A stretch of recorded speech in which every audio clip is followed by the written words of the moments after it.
Hi hello ನಮಸ್ಕಾರ, welcome back to my YouTube channel. ಎಲ್ರು ಹೇಗಿದ್ದೀರಾ? ಇವತ್ತು ಒಂದು ಸಖತ್ತಾಗಿರುವಂತಹ ರಾಗಿ ಆಲ್ಬಾಯ್ನ ಹೇಗ್ ಮಾಡೋದು ಅಂತ ನೋಡೋಣ. ತುಂಬಾನೇ ರುಚಿಯಾಗಿರತ್ತೆ, ಹಾಗೆ ಆರೋಗ್ಯಕ್ಕೂ ಕೂಡ ತುಂಬಾನೇ ಒಳ್ಳೇದು. ಇವಾಗ ಬೇಸಿಗೆ ಆಗಿರೋದ್ರಿಂದ ಈ ರೀತಿ ರಾಗಿ ಆಲ್ಬಾಯ್ನ ಮಾಡ್ಕೊಂಡು ತಿನ್ನಿ, ತುಂಬಾನೇ ದೇಹಕ್ಕೆ ತಂಪು. ಇದು ರಾಗಿಯಿಂದ ಮಾಡೋದ್ರಿಂದ ದೇಹ ಕೂಡ ತುಂಬಾನೇ ತಂಪಾಗಿರತ್ತೆ. ಮತ್ತೆ ನಾವು ಫ್ರೆಶ್ ಆಗಿ ರಾಗಿನ ಅದನ್ನ ನೆನೆ ಇಟ್ಟು ಹಾಲಿಂದ ಮಾಡೋದ್ರಿಂದ ತುಂಬಾನೇ ಒಳ್ಳೇದು ಆರೋಗ್ಯಕ್ಕೆ. ಸೊ ನಮ್ಮ ಹಳ್ಳಿ ಕಡೆ ಎಲ್ಲ ಇದನ್ನ ಮೊದಲು ತುಂಬಾನೇ ಅತಿ ಹೆಚ್ಚಾಗಿ ಮಾಡ್ತಿದ್ರು. ಇತ್ತೀಚಿನ ದಿನಗಳಲ್ಲಿ ಇದನ್ನು ಕೂಡ ಮಾಡೋದ್ ಮರ್ತು ಬಿಟ್ಟಿದ್ದಾರೆ. ಆದ್ರೆ ಇದು ಸೇಮ್ ಗಿಣ್ಣು ತಿಂತೀವಲ್ವಾ, ಅದೇ ರೀತಿನೇ ಇರತ್ತೆ. ಯಾರಿಗೆಲ್ಲ ಗಿಣ್ಣನ್ನ ಇಷ್ಟಪಟ್ಟು ತಿಂತೀರಾ ಅಲ್ವಾ, ಅವ್ರಿಗೆ ಈ ಆಲ್ಬಾಯ್ ತುಂಬಾನೇ ಇಷ್ಟ ಆಗತ್ತೆ. ತುಂಬಾ ಸಿಂಪಲ್ ಆಗಿ ಈಸಿಯಾಗಿ ಮಾಡ್ಕೊಳ್ಬಹುದು, ತುಂಬಾ ಏನು ಕೆಲಸ ಏನು ಇಲ್ಲ. ಆದ್ರೆ ಇದನ್ನ ಮೆಜರ್ಮೆಂಟ್ ಪ್ರಕಾರ ಮಾಡ್ಬೇಕಾಗತ್ತೆ. ಹಾಗೇನೆ ಇದು ಯಾವಾಗ ಆಗಿದೆ ಅನ್ನೋದೊಂದು ನಮ್ಗೆ ಕರೆಕ್ಟ್ ಆಗಿ ಗೊತ್ತಾಗ್ಬಿಟ್ರೆ ಆಲ್ಬಾಯ್ ಮಾಡೋದು ತುಂಬಾನೇ ಈಸಿ. ಹಾಗಾಗಿ ವಿಡಿಯೋನ ಎಲ್ಲೂ ಸ್ಕಿಪ್ ಮಾಡ್ತೀರಾ, ಕೊನೆವರೆಗೂ ನೋಡಿ, ನಾನು ಕರೆಕ್ಟ್ ಆಗಿ ಹೇಳ್ಕೊಡ್ತೀನಿ. ಇವಾಗ ರಾಗಿ ಆಲ್ಬಾಯ್ನ ಮಾಡೋದಕ್ಕೆ ಫಸ್ಟ್ ನಾನೊಂದು ಬೌಲ್ನ ತಗೊಂಡಿದೀನಿ. ಇದರಲ್ಲಿ 2 ಕಪ್ ಆಗುವಷ್ಟು ನಾನು ರಾಗಿನ ತಗೊಂಡಿದ್ದೀನಿ. ಫುಲ್ ಹೋಲ್ ರಾಗಿ ಬರತ್ತಲ್ವಾ, ಅದನ್ನ ತಗೊಂಡಿದ್ದೀನಿ. ನೋಡಿ, ಈ ರೀತಿ ರಾಗಿನ ತಗೊಂಡಿದ್ದೀನಿ. ಮತ್ತೆ ರಾಗಿನಲ್ಲಿ ತುಂಬಾನೇ ರಾಗಿದು ಅದು ಹೊಟ್ಟಿರತ್ತಲ್ವಾ, ಅದೆಲ್ಲ ಜಾಸ್ತಿನೇ ಇರತ್ತೆ. ತುಂಬಾ ಸಲ ನೀವು ನೀರ್ ಹಾಕಿ ಚೆನ್ನಾಗಿ ತೊಳಿಬೇಕು ಇದನ್ನ, ಇಲ್ಲ ಅಂದ್ರೆ ಮಣ್ಣು ಮತ್ತೆ ಕಲ್ಲು ಇದೆಲ್ಲ ಜಾಸ್ತಿ ಇರತ್ತೆ ಇದರಲ್ಲಿ. ಸ್ವಲ್ಪ ನೋಡ್ಕೊಂಡು ಚೆನ್ನಾಗಿ ವಾಶ್ ಮಾಡ್ಕೊಳ್ಳಿ. ನಾನು 2 ಕಪ್ ಆಗುವಷ್ಟು ರಾಗಿನ ತಗೊಂಡಿದ್ದೀನಿ. ಇದಕ್ಕೆ ಇವಾಗ ನೀರ್ನ ಹಾಕೊಳ್ತಾ ಇದ್ದೀನಿ. 1 ಕಪ್ ಆಗೋಷ್ಟು ನೀರನ್ನ ಹಾಕೊಂಡು ಫಸ್ಟ್ ಚೆನ್ನಾಗಿ ಇದನ್ನ ವಾಶ್ ಮಾಡ್ಕೊಳ್ಳೋಣ. ನಾನು ಕಂಪ್ಲೀಟ್ ಆಗಿ ನೀಟಾಗಿ ಇದನ್ನ ವಾಶ್ ಮಾಡ್ಕೊಂಡು ತಗೊಂಡ್ಬಂದ್ಬಿಡ್ತೀನಿ. ಯಾಕಂತಂದ್ರೆ ಇದು ಒಂದ್ಸಲ ತೊಳೆದ್ರೆ ಎಲ್ಲ ಹೋಗೋದಿಲ್ಲ. ನೋಡಿ ಎಷ್ಟೊಂದು ಬರ್ತಾ ಇದೆ ಅದ್ರ ಮೇಲ್ಗಡೆ ಅಂತ. ಸೊ ಹಾಗಾಗಿ ನೀಟಾಗಿ ವಾಶ್ ಮಾಡ್ಕೋಬೇಕಾಗತ್ತೆ. ನಾನಿದು ಆನ್ಲೈನ್ ಅಲ್ಲಿ ತರಿಸಿರೋದೇ, ಇಷ್ಟೊಂದು ಮಣ್ಣೆಲ್ಲ ಇದೆ. ಇನ್ನು ಹೊರಗಡೆಯಿಂದ ಲೋಕಲ್ ತಗೊಂಡ್ರೆ ಇನ್ನು ಜಾಸ್ತಿನೇ ಇರತ್ತೆ. ಇದನ್ನ ನಾವು 8 ಗಂಟೆಗಳ ಕಾಲ ನೆನೆ ಇಡ್ಬೇಕಾಗತ್ತೆ. ನೀವೇನಾದ್ರೂ ಬೆಳಿಗ್ಗೆ ಮಾಡ್ತೀರಾ ಅಂತ ಅಂದ್ರೆ ರಾತ್ರಿ ನೆನೆ ಇಡಿ, ಇಲ್ಲ ಅಂತ ಅಂದ್ರೆ ರಾತ್ರಿಗ್ ಮಾಡ್ಕೋತೀರಾ ಅಂತ ಅಂದ್ರೆ ಬೆಳಿಗ್ಗೆ ನೆನೆ ಇಟ್ಕೋಬೇಕಾಗತ್ತೆ. ನಾನು ಬೆಳಗ್ಗೆ ಒಂದು 11 ಗಂಟೆ ಹಂಗೆ ನೆನೆ ಇಟ್ಕೊಂಡೆ, ಸಂಜೆ ಒಂದು 6-7 ಗಂಟೆ ಹಂಗೆ ಮಾಡ್ತಾ ಇದ್ದೀನಿ. ಸೊ ಇದನ್ನ ಸುಮಾರು ಏನಿಲ್ಲ ಅಂದ್ರೂ 8 ರಿಂದ 10 ಗಂಟೆಗಳ ಕಾಲ ನಾವು ನೆನೆ ಇಡ್ಲೇಬೇಕು. ಇಲ್ಲ ಅಂತಂದ್ರೆ ಇದ್ರಲ್ಲಿ ಇರುವಂತಹ ರಾಗಿ ಹಾಲು ಏನಿದೆ ಅಲ್ವಾ, ಅದು ನಮ್ಗೆ ಸಿಗೋದಿಲ್ಲ ಅನ್ನೋ ಕಾರಣಕ್ಕೋಸ್ಕರ ನಾವು ನೆನೆ ಇಡ್ಬೇಕಾಗತ್ತೆ. ಇವಾಗ ನೋಡಿ, ನಾನು ಒಂದು ಮಿಕ್ಸಿ ಜಾರಿಗೆ ಅದನ್ನ ಹಾಕೊಳ್ತಾ ಇದ್ದೀನಿ. ನೀವು ಏನಾದ್ರೂ ದೊಡ್ಡದ್ ಮಿಕ್ಸಿ ಜಾರ್ ಇದೆ ಅಂತ ಅಂದ್ರೆ ಒಂದೇ ಸಲ ಹಾಕೊಂಡ್ಬಿಡ್ಬೋದು. ನಾನು ಇಲ್ಲಿ ಒಂದೇ ಸಲ ಹಾಕೊಳ್ತಾ ಇದ್ದೀನಿ. 2 ಕಪ್ ತಗೊಂಡಿದ್ದೀನಲ್ವಾ, ಹಾಗಾಗಿ ಒಂದೇ ಸಲ ಹಾಕೊಳ್ತಾ ಇದ್ದೀನಿ. ಇದ್ರಲ್ಲೇನೆ ಸುಮಾರು ಆಗತ್ತೆ. ಸುಮ್ನೆ ನೀವು ಫಸ್ಟ್ ಟೈಮ್ ಮಾಡ್ತಾ ಇದ್ದೀರಾ ಅಂತ ಅಂದ್ರೆ ಇಷ್ಟೇ ಮಾಡಿ ಸಾಕಾಗತ್ತೆ. ತುಂಬಾ ಜಾಸ್ತಿ ಹಾಕೊಳ್ಳೋದು, ಜಾಸ್ತಿ ಮಾಡಿ ವೇಸ್ಟ್ ಮಾಡೋದೆಲ್ಲ ಮಾಡ್ಕೊಳಕ್ ಹೋಗ್ಬೇಡಿ. ನೋಡಿ, ಇದನ್ನೆಲ್ಲ ಹಾಕಿದ ನಂತರ ಇದಕ್ಕೆ ನಾವು ನೀರನ್ನ ಹಾಕ್ಬಿಟ್ಟು ಚೆನ್ನಾಗಿ ರುಬ್ಕೋಬೇಕು. ಇದನ್ನ ಫಸ್ಟೇ ನೀವು ತುಂಬಾ ನೀರ್ ಹಾಕೋದಕ್ ಹೋಗ್ಬಾರ್ದು. ಫಸ್ಟ್ ಒಂದ್ ಸ್ವಲ್ಪ ನೀರನ್ನ ಹಾಕಿ ಚೆನ್ನಾಗಿ ಇದನ್ನ ರುಬ್ಕೋಬೇಕು. ಅದಾದ ನಂತರ ನೀವು ರುಬ್ತಾನೆ ಅದಕ್ಕೆ ಒಂದ್ ಸ್ವಲ್ಪ ನೀರನ್ನ ಜಾಸ್ತಿ ಹಾಕೋತಾ ಹೋಗ್ಬೇಕು. ಅವಾಗ ಮಾತ್ರ ನಿಮ್ಗೆ ಅದ್ರದ್ದು ಹಾಲ್ ಸಿಗೋದು. ಇಲ್ಲ ಅಂತ ಅಂದ್ರೆ ಕಡಿಮೆ ಹಾಲ್ ಸಿಗತ್ತೆ. ಆ ಕಾರಣಕ್ಕೋಸ್ಕರನೇ ನೋಡಿ, ಇವಾಗ ನಾನು ಇಷ್ಟು ನೀರ್ ಹಾಕೊಂಡು ಹಾಲ್ನ ತೆಕ್ಕೊಂಡಿದೀನಿ. ನೀವೇನಾದ್ರೂ ಸ್ವಲ್ಪ ನೀರ್ ಹಾಕಿದ್ರೆ ನಿಮ್ಗೆ ಹಾಲ್ ಸಿಗೋದಿಲ್ಲ. ಹಾಗಾಗಿ ಫಸ್ಟ್ ರಾಗಿ ಎಲ್ಲ ರುಬ್ಬಿದೆ ಅಂತ ನಿಮ್ಗೆ ಅನ್ಸದ್ ಮೇಲೆ ನೀವು ಜಾಸ್ತಿ ನೀರ್ ಹಾಕೊಳ್ಳಿ. ಇವಾಗ ಇದನ್ನ ಸೋಸ್ಕೊಳ್ಳೋಣ. ನಿಮ್ ಹತ್ರ ಏನಾದ್ರೂ ದೊಡ್ಡದು ಏನಾದ್ರೂ ಸೋಸೋದೇನಾದ್ರೂ ಇತ್ತು ಅಂತಂದ್ರೆ ನಿಮ್ಗೆ ಈಸಿ ಆಗತ್ತೆ. ನಾನಿಲ್ಲಿ ಟೀ ಸೋಸೋದ್ರಲ್ಲೇನೆ ಸೋಸ್ಕೊಳ್ತಾ ಇದ್ದೀನಿ, ನೋಡ್ತಾ ಇರ್ಬೋದು ನೀವು. ಇದನ್ನ ಫಸ್ಟ್ ಈ ರೀತಿ ಹಾಕೊಂಡು ನೀಟಾಗಿ ಇದನ್ನ ಫಿಲ್ಟರ್ ಮಾಡ್ಕೋಬೇಕು. ಇದ್ರಲ್ಲಿ ಯಾವ್ದೇ ಕಾರಣಕ್ಕೂ ರಾಗಿ ಬರ್ಬಾರ್ದು, ಬರೀ ಅದ್ರದ್ದು ಹಾಲು ಏನಿದೆ ಅಲ್ವಾ ಅದನ್ನ ಮಾತ್ರ ನಾವು ತಗೋಬೇಕಾಗತ್ತೆ. ನೀಟಾಗಿ ಇದನ್ನ ಮಾಡ್ಕೊಂಡ್ಬಿಟ್ರೆ ಇದೊಂದೇ ಟೈಮ್ ಹಿಡಿಯೋದು ನಮ್ಗೆ. ಇನ್ನ ರಾಗಿ ಆಲ್ಬಾಯ್ ಮಾಡ್ಬೇಕಾದ್ರೆ ಅದೇನ್ ಅಷ್ಟೊಂದೇನ್ ಟೈಮ್ ಹಿಡಿಯಲ್ಲ, ಇದು ಒಂದೇ ಸ್ವಲ್ಪ ಟೈಮ್ ಹಿಡಿಯತ್ತೆ. ನಿಮ್ ಹತ್ರ ಸ್ವಲ್ಪ ದೊಡ್ಡದೇನಾದ್ರೂ ಜಾಲರಿ ಏನಾದ್ರೂ ಇತ್ತು ಅಂತ ಅಂದ್ರೆ ನಿಮ್ಗೆ ಈಸಿ ಆಗತ್ತೆ. ನೋಡಿ, ಇವಾಗ ಇದನ್ನ ತೆಗ್ದಿದೀನಿ ನಾನು ಹಾಲ್ನ. ಅದನ್ನ ವೇಸ್ಟ್ ಮಾಡೋ ಹಾಗಿಲ್ಲ, ಬಟ್ಲಿಗೆ ಹಾಕ್ಬಿಟ್ಟು ಮತ್ತೆ ಹಾಗೆ ಇಟ್ಕೋಬೇಕು. ಅದನ್ನ ಯಾಕೆ ಅಂತ ಮುಂದೆ ಹೇಳ್ತೀನಿ ನಾನು. ಸಾಮಾನ್ಯವಾಗಿ ನಾವು ರಾಗಿನ ರುಬ್ಬಿದವಾಗ ಅದ್ರಲ್ಲಿ ಒಂದೇ ಸಲಕ್ಕೆ ಹಾಲೆಲ್ಲ ಕಂಪ್ಲೀಟ್ ಆಗಿ ಬಂದ್ಬಿಡೋದಿಲ್ಲ. ಅಟ್ಲೀಸ್ಟ್ ಒಂದು 3 ಸಲನಾದ್ರೂ ನಾವು ರುಬ್ಕೋಬೇಕಾಗತ್ತೆ. ಸೊ ಅವಾಗ ನಮ್ಗೆ ಅದ್ರಲ್ಲಿ ಇರುವಂತಹ ಕಂಪ್ಲೀಟ್ ಹಾಲಿನ ಅಂಶ ಏನಿದೆ ಅದೆಲ್ಲ ಬಂದ್ಬಿಡತ್ತೆ. ಸೊ ನಾನಿಲ್ಲಿ ಇವಾಗ ಫಸ್ಟ್ ಎಲ್ಲಾನು ಫಿಲ್ಟರ್ ಮಾಡ್ಕೊಂಡು ಅದು ರಾಗಿ ಏನಿದೆ ಅಲ್ವಾ ಅದನ್ನ ಸಪರೇಟ್ ಆಗಿ ಒಂದು ಬೌಲಲ್ಲಿ ಹಾಕಿಟ್ಕೊಳ್ತಾ ಇದ್ದೀನಿ.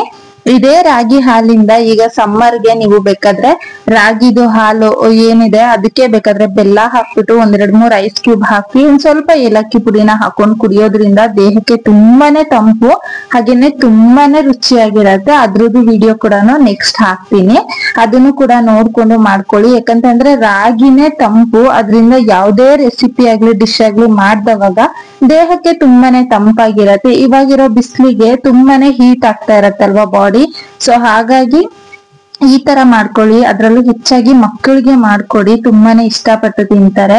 ಸೊ ಇವಾಗಿನ ಮಕ್ಕಳಿಗೆ ಇದೆಲ್ಲ ಗೊತ್ತೇ ಇರೋದಿಲ್ಲ, ಸೊ ಹಾಗಾಗಿ ಈ ತರ ಮಾಡ್ಕೊಡಿ, ಮಕ್ಕಳಿಗೂ ತುಂಬಾನೇ ಇಷ್ಟ ಆಗತ್ತೆ. ನೋಡಿ ಈ ತರ ಎಲ್ಲಾನು ಹಾಲು ತೆಕ್ಕೊಂಡಿದ್ ಆಗಿದೆ. ನನ್ಗೆ ಸುಮಾರು ಫಸ್ಟಿಗೆ ಇಷ್ಟ ಹಾಲು ಸಿಕ್ಕಿದೆ. ನಾನು ಮತ್ತೆ ಅದೇ ಮಿಕ್ಸಿ ಜಾರ್ಗೆ ಹಾಕೊಳ್ತಾ ಇದ್ದೀನಿ. ನೋಡ್ತಾ ಇರ್ಬೋದು ನೀವು ಎಷ್ಟು ನುರ್ದಿದೆ, ಅದು ಚೆನ್ನಾಗಿ ನುರ್ಕೊಂಡಿದೆ. ನೋಡಿ ಎಷ್ಟ್ ಚೆನ್ನಾಗಾಗಿದೆ ಅಂತ. ಇದನ್ನ ಮತ್ತೆ ಹಾಕ್ಬಿಟ್ಟು ನಾನು ಅದೇ ಬೌಲಲ್ಲಿ ನೀರನ್ನ ಸೇರ್ಸ್ಕೊಳ್ತಾ ಇದ್ದೀನಿ. ಆ ಪೂರ್ತಿ ಬೌಲ್ ನೀರನ್ನ ಹಾಕೊಂಡಿದೀನಿ ನಾನು. ಆದ್ರೆ ಫಸ್ಟ್ ರುಬ್ಬೇಕಾದ್ರೆ ಸ್ವಲ್ಪನೇ ಹಾಕೋಬೇಕು, ಇಲ್ಲ ಅಂತಂದ್ರೆ ನಮ್ಗೆ ಅದು ರುಬ್ಬೋದಕ್ ಆಗೋದಿಲ್ಲ, ಮತ್ತೆ ಹಾಲು ಕೂಡ ಸಿಗೋದಿಲ್ಲ. ಸೊ ನೋಡಿ ಇವಾಗ ರುಬ್ಕೊಂಡಿದ್ದಾಗಿದೆ. ಇದನ್ನ ಕೂಡ ನಾನು ಫಿಲ್ಟರ್ ಮಾಡ್ಕೊಂಡ್ಬಿಡ್ತೀನಿ. ಈ ತರ ನೀವು 2-3 ಸಲ ಫಿಲ್ಟರ್ನ ಮಾಡ್ಕೋಬೇಕಾಗತ್ತೆ ರಾಗಿನ. ನೀವು ಒಂದೇ ಸಲ ಫಿಲ್ಟರ್ ಮಾಡಿದ್ರೆ ನಿಮ್ಗೆ ಇಷ್ಟ ಹಾಲು ಸಿಗತ್ತೆ, ಗಟ್ಟಿಯಾಗಿರತ್ತೆ. ಸೊ ನೀವು ಇನ್ನ ಒಂದ್ಸಲ ಮಾಡ್ಕೊಂಡ್ರೆ ನಿಮ್ಗೆ ಒಂದಿಷ್ಟು ಹಾಲು ಸಿಗತ್ತೆ. ನೋಡಿ ಇದು ನಾನು 2 ಸಲ ಮಾಡ್ಕೊಂಡಿದೀನಿ, 3 ಸಲ ನಾನು ಮಾಡೋದಕ್ ಹೋಗ್ಲಿಲ್ಲ, ಸಾಕು ಅಂತ ಹೇಳ್ಬಿಟ್ಟು 2 ಸಲಕ್ ಮಾಡ್ಕೊಂಡು ಇನ್ ಒಂದ್ಸಲ ಮಾಡಿದ್ದನ್ನ ನಾನು ರಾಗಿ ಹಾಲು ಹಾಗೆ ಕುಡಿಯೋದಕ್ಕೆ ಡ್ರಿಂಕ್ ತರ ಮಾಡ್ಕೊಂಡಿದ್ದೆ. ಸಮ್ಮರ್ ಅಲ್ವಾ, ಹಾಗಾಗಿ ಹಾಗೆ ಕುಡ್ಕೊಳ್ಳೋದಕ್ಕೆ ಮಾಡ್ಕೊಂಡಿದ್ದೆ. ಸೊ 2 ಸಲ ನಾನು ತಗೊಂಡಿದೀನಿ. ನೀವು ಅಷ್ಟೇ 2 ಸಲ ರುಬ್ಕೊಳ್ಳಿ. ಅದಾದ ನಂತರ ಸೇಮ್ ನಾವು ರಾಗಿ ಯಾವ್ದ್ರಲ್ಲಿ ತಗೊಂಡಿರ್ತೀವಲ್ವಾ ಅದೇ ಕಪ್ಪಲ್ಲಿ 1 ಕಪ್ ಆಗೋಷ್ಟು ತೆಂಗಿನಕಾಯಿ ತಗೋಬೇಕು. ಹಸಿ ತೆಂಗಿನಕಾಯಿ. ನೀವು ಫ್ರಿಜ್ ಅಲ್ಲಿ ಇಟ್ಟಿರೋದು ಅದೆಲ್ಲ ತಗೊಳಕ್ ಹೋಗ್ಬಾರ್ದು. ನಾವು ಫಸ್ಟ್ ರಾಗಿನ ಹೇಗ್ ರುಬ್ಕೊಂಡ್ವಿ, ಸ್ವಲ್ಪನೇ ನೀರ್ ಹಾಕೊಂಡು ಅದೇ ರೀತಿ ತೆಂಗಿನಕಾಯಿಗೆ ಒಂದ್ ಸ್ವಲ್ಪ ಜಾಸ್ತಿನೇ ನೀರ್ ಹಾಕ್ಬಿಟ್ಟು ಚೆನ್ನಾಗಿ ರುಬ್ಕೋಬೇಕು. ತೆಂಗಿನಕಾಯಿ ಹಾಲು ಕೂಡ ನಮ್ಗೆ ತುಂಬಾನೇ ಇಂಪಾರ್ಟೆಂಟ್, ಹಾಗಾಗಿ ತೆಂಗಿನಕಾಯಿ ಹಾಲು ಕೂಡ ಬೇಕಾಗತ್ತೆ. ಯಾವ ಕಪ್ಪಲ್ಲಿ ನಾವು ರಾಗಿನ ತಗೊಂಡಿರ್ತೀವಿ ಅದೇ ಕಪ್ಪಲ್ಲಿ 1 ಕಪ್ ಆಗೋಷ್ಟು ನಾನು ತೆಂಗಿನಕಾಯಿನ ತಗೊಂಡಿದೀನಿ. ಯಾವ್ದೇ ಕಾರಣಕ್ಕೂ ಫ್ರಿಜ್ ಅಲ್ಲಿ ಇಟ್ಟಿರುವಂತಹ ತೆಂಗಿನಕಾಯಿ ಆಗಿರ್ಬೋದು ಅಥವಾ ಕೊಬ್ಬರಿ ಆಗಿರ್ಬೋದು, ಈ ರೀತಿನ ತಗೋಬೇಡಿ, ತೆಂಗಿನಕಾಯಿ ಹಾಲು ಬರೋದಿಲ್ಲ. ಸೊ ಹಾಗಾಗಿ ಫ್ರೆಶ್ ಆಗಿರುವಂತಹ ತೆಂಗಿನಕಾಯಿನ ತಗೊಂಡು ಅದನ್ನ ಒಡೆದು ತುರಿದ್ಬಿಟ್ಟು ಈ ರೀತಿಯಾಗಿ ಮಾಡೋದ್ರಿಂದ ನಿಮ್ಗೆ ಗಟ್ಟಿಯಾಗಿರುವಂತಹ ಚೆನ್ನಾಗಿರೋ ತೆಂಗಿನಕಾಯಿ ಹಾಲು ಸಿಗತ್ತೆ. ನೋಡಿ ಎಷ್ಟು ಚೆನ್ನಾಗಿದೆ ಅಂದ್ರೆ ತುಂಬಾನೇ ಫ್ರೆಶ್ ಆಗಿ ಸಿಗತ್ತೆ. ಈ ರೀತಿ ಮಾಡ್ಕೊಳ್ಳೋದ್ರಿಂದ ಹಾಲ್ಬಾಯಿ ಕೂಡ ತುಂಬಾನೇ ಚೆನ್ನಾಗ್ ಬರತ್ತೆ. ಇದನ್ನ ಕಂಪ್ಲೀಟ್ ಆಗಿ ನಾವು ರಾಗಿ ಹಾಲು ಮತ್ತೆ ತೆಂಗಿನಕಾಯಿ ಹಾಲಿಂದ ಮಾಡೋದ್ರಿಂದ ಇದನ್ನ ರಾಗಿ ಹಾಲ್ಬಾಯಿ ಅಂತಾನೆ ಕರೀತಾರೆ. ಸೊ ನಮ್ ಕಡೆ ಎಲ್ಲ ಇದನ್ನ ರಾಗಿ ಗಿಣ್ಣು ಅಂತಾನು ಕೂಡ ಕರಿತೀವಿ, ಯಾಕಂತಂದ್ರೆ ಸೇಮ್ ಗಿಣ್ಣು ತರಾನೇ ಇರತ್ತಲ್ವಾ, ಹಾಗಾಗಿ. ನೋಡಿ ಇದನ್ನೆಲ್ಲ ಚೆನ್ನಾಗಿ ರಸ ತೆಕ್ಕೊಂಡಿದ್ದಾಗಿದೆ, ಅದ್ರದ್ದು ಹಾಲು ಏನಿತ್ತು ಅದನ್ನ ತೆಕ್ಕೊಂಡಿದ್ದಾಗಿದೆ. ಮತ್ತೆ ನೀವು ಈ ತೆಂಗಿನಕಾಯಿ ಹಾಲನ್ನ ತೆಗೆದ ನಂತರ ಆ ತೆಂಗಿನಕಾಯಿನ ಬಿಸಾಕೋದಕ್ ಹೋಗ್ಬೇಡಿ, ವೇಸ್ಟ್ ಆಯ್ತು ಅಂತ. ಅದನ್ನ ನೆಕ್ಸ್ಟ್ ನೀವ್ ಯಾವ್ದಾದ್ರು ಮಸಾಲಾ ಸಾಂಬಾರ್ಗೆ ಅಥವಾ ಏನಾದ್ರು ಚಟ್ನಿ ಮಾಡ್ಬೇಕಾದ್ರೆ ಆ ತುರಿನ ಬೇಕಾದ್ರೆ ನೀವು ಯೂಸ್ ಮಾಡ್ಕೋಬಹುದು, ಏನು ತೊಂದ್ರೆ ಇಲ್ಲ. ನಾನ್ ಕೂಡ ಯೂಸ್ ಮಾಡಿದೀನಿ. ಸೊ ಹಾಗಾಗಿ ಹೇಳ್ತಾ ಇದೀನಿ, ಬಿಸಾಕ್ಬೇಡಿ ಆ ತೆಂಗಿನಕಾಯಿ ತುರಿನ.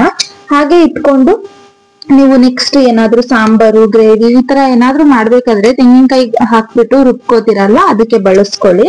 ಇವಾಗ ನೋಡಿ ಯಾವ ಕಪ್ಪಲ್ಲಿ ನಾನು ರಾಗಿನ ತಗೊಂಡಿದ್ದೆ, 2 ಕಪ್ಪು ರಾಗಿ, 1 ಕಪ್ಪು ತೆಂಗಿನಕಾಯಿ ತುರಿ, ಹಾಗೇನೆ 1.5 ಕಪ್ ಆಗೋಷ್ಟು ಬೆಲ್ಲನ ತಗೊಂಡಿದ್ದೀನಿ ನಾನು. ನೀವು ಉಂಡೆ ಬೆಲ್ಲ ಆದ್ರೂ ತಗೋಬಹುದು, ಅಚ್ಚ ಬೆಲ್ಲ ಆದ್ರೂ ತಗೋಬಹುದು, ಇಲ್ಲ ಅಂತಂದ್ರೆ ಇವಾಗೆಲ್ಲ ಬೆಲ್ಲದ ಪುಡಿ ಕೂಡ ಬರತ್ತೆ, ನೀವು ಬೆಲ್ಲದ ಪುಡಿ ಕೂಡ ಯೂಸ್ ಮಾಡ್ಬೋದು. ನಾನಿಲ್ಲಿ 1.5 ಕಪ್ ಆಗೋಷ್ಟು ಬೆಲ್ಲದ ಪುಡಿನ ತಗೊಂಡು ಹಾಕೊಂಡಿದೀನಿ. ಸೊ ಹಾಕಿದ ನಂತರ ನೀವು ಪಾತ್ರೆಗೆ ಹಾಕೋಕ್ಕೂ ಮೊದ್ಲು ಇದ್ರಲ್ಲೇನೆ ಎಷ್ಟಾಗತ್ತೆ ಅಷ್ಟು ಕರ್ಗಿಸ್ಕೊಳ್ಳಿ ಇದನ್ನ ಚೆನ್ನಾಗಿ. ಯಾಕಂತಂದ್ರೆ ಇದು ನಾವು ಪಾತ್ರೆಗೆ ಹಾಕಿದ ತಕ್ಷಣ 5 ನಿಮಿಷಕ್ಕೆಲ್ಲ ಬೇಗ ಗಟ್ಟಿ ಆಗ್ಬಿಡತ್ತೆ ಇದು. ಸೊ ಹಾಗಾಗಿ ಬೆಲ್ಲ ಕರ್ಗೋದಕ್ಕೆ ಟೈಮ್ ಸಿಗೋದಿಲ್ಲ. ಸೊ ಹಂಗಾಗಿ ನೀವು ಆದಷ್ಟು ಪಾತ್ರೆ ಮೇಲೇನೆ ಇದನ್ನ ಕರ್ಗಿಸ್ಕೋಬೇಕಾಗತ್ತೆ. ಕೆಲವೊಬ್ರು ಇದನ್ನೆಲ್ಲ ಹೇಳೋದಿಲ್ಲ. ಸೊ ಹಾಗಾಗಿ ನೀವೇನ್ ಮಾಡ್ತೀರಾ, ಡೈರೆಕ್ಟ್ ಆಗಿ ಪಾತ್ರೆಗೆ ಹಾಕ್ಬಿಡ್ತೀರಾ, ಅದು ಬೆಲ್ಲ ಕರ್ಗಲ್ಲ, ಹಾಗೆ ಉಳ್ಕೊಂಡ್ಬಿಡತ್ತೆ. ಸೊ ಹಂಗಾಗಿ ಆದಷ್ಟು ಇದ್ರಲ್ಲೇನೆ ಕರ್ಗಿಸ್ಕೊಳ್ಳಿ. ನಿಮ್ಮಿಂದ ಎಷ್ಟು ಸಾಧ್ಯ ಆಗತ್ತಲ್ವ ಅಷ್ಟು ಬೆಲ್ಲನ ಇದ್ರಲ್ಲೇ ಕರ್ಗಿಸ್ಕೊಳ್ಳಿ. ಚಿಕ್ಕ ಪೀಸ್ ಆಗಿ ಉಳ್ಕೊಂಡಿದ್ರೆ ಏನು ತೊಂದ್ರೆ ಇಲ್ಲ, ಅದು ಬೇಕಾದ್ರೆ ಕರ್ಗ್ಬಿಡತ್ತೆ. ಇವಾಗ ಇದನ್ನ ಮಾಡೋಕ್ಕೂ ಮೊದ್ಲೇ ನಾವು ಒಂದು ಪ್ಲೇಟ್ ನ ತಗೊಳ್ಳೋಣ. ನಾನಿಲ್ಲಿ ತಟ್ಟೆ ತಗೊಂಡಿದ್ದೀನಿ. ಒಂದ್ ಸ್ವಲ್ಪ ದಪ್ಪ ಕಂಠ ಇರುವಂತಹ ತಟ್ಟೆನ ತಗೊಳ್ಳಿ, ಅವಾಗ ಶೇಪ್ ಚೆನ್ನಾಗ್ ಬರತ್ತೆ. ಇಲ್ಲ ಅಂದ್ರೆ ಕೇಕ್ ಮೋಲ್ಡ್ ಇದ್ರೆ ಅದನ್ನ ಕೂಡ ತಗೋಬಹುದು. ನಾನು ಇವತ್ತು ಕೇಕ್ ಮೋಲ್ಡ್ ಬೇಡ ಅನ್ಬಿಟ್ಟು ತಟ್ಟೆನಲ್ಲೇ ಮಾಡ್ತಾ ಇದ್ದೀನಿ. ಇದಕ್ಕೆ ಫಸ್ಟ್ ನಾವು ಒಂದ್ ಸ್ವಲ್ಪ ಎಣ್ಣೆನ ಅಥವಾ ತುಪ್ಪನ ಹಚ್ಬಿಟ್ಟು ಸೈಡ್ ಅಲ್ಲಿ ಎತ್ತಿಟ್ಕೋಬೇಕು, ಮತ್ತೆ ನಮ್ಗೆ ಟೈಮ್ ಸಿಗಲ್ಲ. ಸೊ ಹಾಗಾಗಿ ಇವಾಗ ನೋಡಿ ನಾನು ಇದನ್ನ ಮಾಡೋದಕ್ಕೆ ನಾನ್ ಸ್ಟಿಕ್ ಪಾತ್ರೆನ ತಗೊಂಡಿದ್ದೀನಿ ಇವತ್ತು. ಯಾಕೆ ಅಂತ ಅಂದ್ರೆ ಇದು ಬೇರೆ ಸಿಲ್ವರ್ ಪಾತ್ರೆಗೆಲ್ಲ ಹಾಕಿದ್ರೆ ಬೇಗ ತಳ ಹಿಡಿದ್ಬಿಡತ್ತೆ, ಹಂಗಾಗಿ ನಾನು ಈ ಪಾತ್ರೆನ ಯೂಸ್ ಮಾಡ್ತಾ ಇದ್ದೀನಿ. ಇದಕ್ಕೆ ನಾವು ಏನು ಮಾಡ್ಕೊಂಡಿದ್ವಲ್ವಾ ಹಾಲು, ಅದನ್ನ ಕಂಪ್ಲೀಟ್ ಆಗಿ ಹಾಕೊಂಡಿದ್ದೀನಿ. ಪೂರ್ತಿಯಾಗಿ ಹಾಕೋಬೇಕು. ಯಾವ್ದೇ ಕಾರಣಕ್ಕೂ ಸ್ಟವ್ ನ ಆನ್ ಅಲ್ಲಿ ಇಟ್ಕೊಂಡು ಹಾಕೊಳಕ್ ಹೋಗ್ಬೇಡಿ.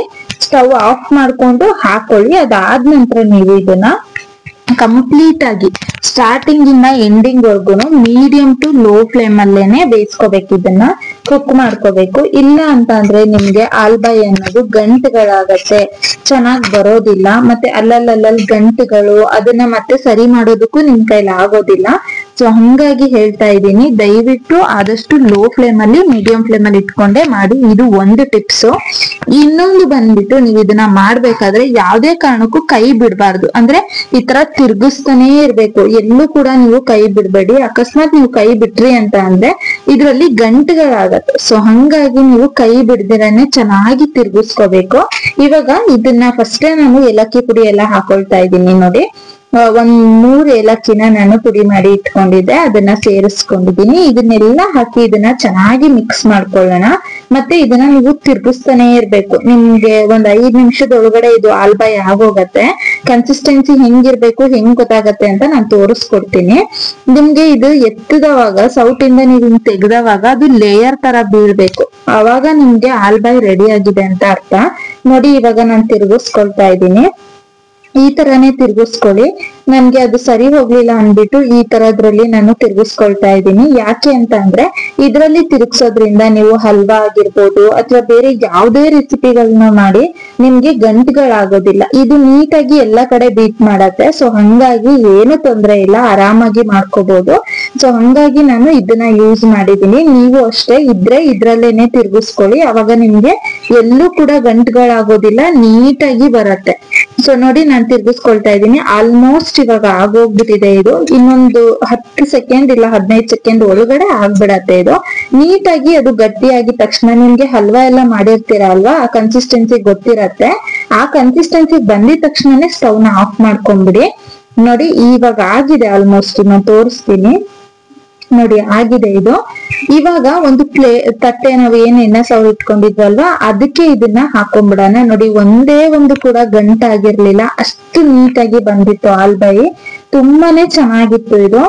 ಸೊ ಕಂಪ್ಲೀಟ್ ಆಗಿ ನಾವು ಎಷ್ಟು ಮಾಡ್ಕೊಂಡಿದ್ವಿ ಅಲ್ವಾ, ಅದಷ್ಟನ್ನು ತಟ್ಟೆಗೆ ಹಾಕ್ಬಿಟ್ಟು ಚೆನ್ನಾಗಿ ಈ ರೀತಿಯಾಗಿ ಲೆವೆಲ್ ಮಾಡ್ಕೋಬೇಕಾಗತ್ತೆ. ನೀಟಾಗಿ ನಾನು ಎಲ್ಲವನ್ನು ಹಾಕಿ ನೀಟಾಗಿ ಈ ರೀತಿಯಾಗಿ ಸಮ ಮಾಡ್ಕೊಳ್ತಾ ಇದ್ದೀನಿ, ಲೆವೆಲ್ ಮಾಡ್ಕೊಳ್ತಾ ಇದ್ದೀನಿ. ನೀಟಾಗಿ ಮಾಡ್ಕೊಳ್ಳಿ. ಮತ್ತೆ ಲಾಸ್ಟ್ ಅಲ್ಲಿ ಹೇಳೋದ್ ಮರ್ತೆ ನಾನು, ಇನ್ನೇನ್ ನೀವು ಸ್ಟವ್ ಆಫ್ ಮಾಡ್ತೀರಾ ಅನ್ನೋ ಟೈಮ್ ಅಲ್ಲಿ 1 ರಿಂದ 1.5 ಚಮಚ ಆಗೋಷ್ಟು ತುಪ್ಪನ ಹಾಕೊಂಡು ಮಿಕ್ಸ್ ಮಾಡ್ಕೊಂಡ್ಬಿಡಿ ಲಾಸ್ಟ್ ಅಲ್ಲಿ, ಆವಾಗ ಸರಿ ಹೋಗತ್ತೆ. ಮತ್ತೆ ನೀವು ತಟ್ಟೆಗೆ ಹಾಕ್ಬೇಕಾದ್ರೂ ಅಷ್ಟೇ ಮತ್ತೆ ನೀವು ಒಂದ್ ಸ್ವಲ್ಪ ಜಾಸ್ತಿನೇ ಒಂದ್ ಅರ್ಧ ಚಮಚ ಆಗೋಷ್ಟು ತುಪ್ಪ ಅಥವಾ ಎಣ್ಣೆನ ಹಾಕ್ಬಿಟ್ಟು ಆಮೇಲೆ ನೀವು ತಟ್ಟೆಗೆ ಹಾಕ್ಬೇಕು. ಅದು ಎರಡನ್ನ ಮಿಸ್ ಮಾಡ್ದಿರಾ ಫಾಲೋ ಮಾಡಿ. ಇವಾಗ ನೋಡಿ ನಾನು 1/4 ಗಂಟೆ ಆಗೋಷ್ಟು ಹೊರಗಡೆನೆ ಇಟ್ಟಿದ್ದೆ. ನೀವು ಬೇಕಾದ್ರೆ ಫ್ರಿಡ್ಜ್ ಅಲ್ಲಿ ಕೂಡ ಇಟ್ಕೋಬಹುದು, ತೊಂದ್ರೆ ಏನಿಲ್ಲ. ಇವಾಗ 1/4 ಗಂಟೆ ಆದ ನಂತರ ನಾನು ಸೈಡ್ ಇಂದ ಕಟ್ ಮಾಡ್ಕೊಂಡು ತಟ್ಟೆನ ಈ ರೀತಿ ಉಲ್ಟಾ ಮಾಡ್ಬಿಟ್ಟು ಹಾಕಿದೀನಿ. ಆಲ್ಬಾಯಿ ಎಷ್ಟು ಚೆನ್ನಾಗ್ ಬಂದಿದೆ ಅಂತ ನೀವೇ ನೋಡ್ತಾ ಇದ್ದೀರಾ. ಎಲ್ಲೂ ಕೂಡ ಒಂದು ಸ್ವಲ್ಪನೂ ಬ್ರೇಕ್ ಆಗಿರ್ಲಿಲ್ಲ, ತುಂಬಾನೇ ನೀಟಾಗಿ ಚೆನ್ನಾಗಿ ಬಂದಿತ್ತು. ಅದಕ್ಕೋಸ್ಕರ ಕರೆಕ್ಟ್ ಆಗಿ ಹೇಳ್ಕೊಟ್ಟಿದ್ದೀನಿ ನಿಮ್ಗೂ. ಯಾಕೆ ಅಂತಂದ್ರೆ ಯಾರಾದ್ರೂ ಫಸ್ಟ್ ಟೈಮ್ ಮಾಡ್ತಾ ಇರ್ತೀರಾ, ನೋಡ್ಬಿಟ್ಟು ನಿಮ್ಗೂ ಏನು ಪ್ರಾಬ್ಲಮ್ ಆಗ್ಬಾರ್ದು. ಮತ್ತೆ ಮಾಡಿರೋಂತ ಇದು ಕೂಡ ವೇಸ್ಟ್ ಆಗ್ಬಾರ್ದಲ್ವಾ. ಸೊ ಹಾಗಾಗಿ ನನ್ನಿಂದ ಎಷ್ಟು ಸಾಧ್ಯನೋ ಅಷ್ಟು ನೀಟಾಗಿ ಎಕ್ಸ್ಪ್ಲೈನ್ ಮಾಡ್ಕೊಟ್ಟಿದ್ದೀನಿ. ದಯವಿಟ್ಟು ಅದನ್ನೆಲ್ಲ ಫಾಲೋ ಮಾಡ್ಕೊಂಡು ಮಾಡ್ಕೊಳ್ಳಿ, ಇಲ್ಲ ಅಂತಂದ್ರೆ ಖಂಡಿತವಾಗ್ಲೂ ಫ್ಲಾಪ್ ಆಗತ್ತೆ. ಒಂದು ಇದಕ್ಕೆ ಗಂಟುಗಳಾಗ್ಬಾರ್ದು. ಮತ್ತೆ ನಾವು ಹಾಲನ್ನ ಎಷ್ಟು ತಗೊಳ್ತೀವಲ್ವಾ ಅದಕ್ಕೆ ತಕ್ಕನಂಗೆ ಬೆಲ್ಲನ ಹಾಕೋಬಹುದು. ನೀವು ಬೇಕಾದ್ರೆ ಬೆಲ್ಲ ಹಾಕ್ಬೇಕಾದ್ರೆ ರುಚಿನ ನೋಡ್ಕೊಂಡ್ ಹಾಕೊಳ್ಳಿ. ನಿಮ್ಗೇನಾದ್ರೂ ಬೆಲ್ಲ ಹಾಕುವಾಗ ಗೊತ್ತಾಗಲ್ಲ ಅಂತ ಅಂದ್ರೆ ಫಸ್ಟ್ ಸ್ವಲ್ಪ ಬೆಲ್ಲನ ಹಾಕೊಳ್ಳಿ. ಅದಾದ ನಂತರ ಅದನ್ನ ಸ್ವಲ್ಪ ಟೇಸ್ಟ್ ಮಾಡ್ಬಿಟ್ಟು ನೆಕ್ಸ್ಟ್ ಇನ್ನೊಂದ್ ಸ್ವಲ್ಪ ಬೆಲ್ಲನ ಸೇರಿಸ್ಕೊಳ್ಬಹುದು. ಇವಾಗ ನೋಡಿ ಈ ರೀತಿಯಾಗಿ ಕಟ್ ಮಾಡ್ಕೊಳ್ಳಿ. ನಿಮ್ಗೆ ಯಾವ ಶೇಪ್ ಬೇಕಲ್ಲ ಆ ಶೇಪ್ ಅಲ್ಲಿ ನೀವು ಕಟ್ ಮಾಡ್ಕೊಳ್ಬಹುದು. ನಾನು ಇಲ್ಲಿ ಸ್ಕ್ವೇರ್ ಶೇಪ್ ಅಲ್ಲೇನೆ ಕಟ್ ಮಾಡ್ಕೊಳ್ತಾ ಇದ್ದೀನಿ.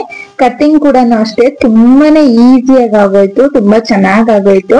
ನೀವು ಬೇಕಾದ್ರೆ ಫ್ರಿಜ್ ಅಲ್ಲಿ ಇಟ್ಕೋಬಹುದು, ಇಟ್ಕೊಂಡು ಮಾಡ್ಕೊಂಡು ಈ ರೀತಿ ಕಟ್ ಮಾಡ್ಕೊಳ್ಳಿ. ತುಂಬಾನೇ ಚೆನ್ನಾಗಿರತ್ತೆ. ನೀವು ಕೂಡ ಮನೆಯಲ್ಲಿ ಟ್ರೈ ಮಾಡಿ. ಹಾಗೆ ತಪ್ಪದೆ ಚಾನೆಲ್ ನ ಸಬ್ಸ್ಕ್ರೈಬ್ ಮಾಡ್ಕೊಳ್ಳಿ. ವಿಡಿಯೋ ಇಷ್ಟ ಆಯ್ತು ಅಂತಾರೆ ಒಂದು ಲೈಕ್ ಮಾಡಿ.